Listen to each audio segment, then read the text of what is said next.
Let me break down these developments into three parts: India's strategy, China's response, and the road ahead. India's strategy has gone from being reactive to proactive. I'll explain. China's response is that of surprise and frustration, evident in their media meltdown and 3 a.m. press releases. And the road ahead, ideally, should have a well-defined border. We'll take it one by one, starting with India's strategy. For many decades, India's strategy was don't ask, don't tell. I know the phrase is used in a different context in a different country, but it fits here perfectly. Don't ask, don't confront China, and don't tell how much land China has been grabbing piecemeal.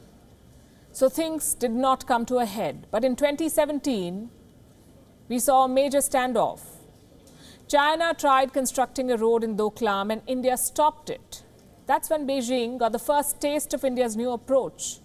In the years since, India has ramped up its own border construction and China has tried to oppose it. India stood its ground on the 15th of June this year when the PLA provoked Indian soldiers with nail-studded clubs in Galwan. They were paid back in the same coin. Weeks of talks followed. India did not cede ground. Instead, India took vantage points like the Rezang La.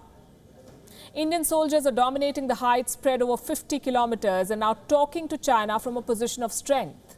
As I said, proactive, not reactive. Indian troops did not wait for China's next move. They went ahead and secured better positions. Now let's talk about China's response.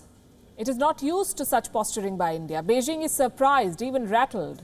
So much so that it broke the 45-year record of no shots. Its soldiers fired at the LAC for the first time since 1975. And all of this, we are told, happened around 7 p.m. China issued 3 a.m. press statements. The tone was of urgency and victimhood.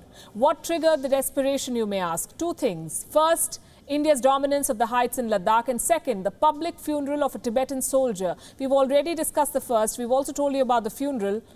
We brought you a report last night. A Tibetan SFF trooper who died in Ladakh. He was fighting for India against China, and his story rallied Tibetans in India's favor. Beijing wanted to change the narrative, so first it fired shots that did not help. Within hours, it changed tack and started playing victim.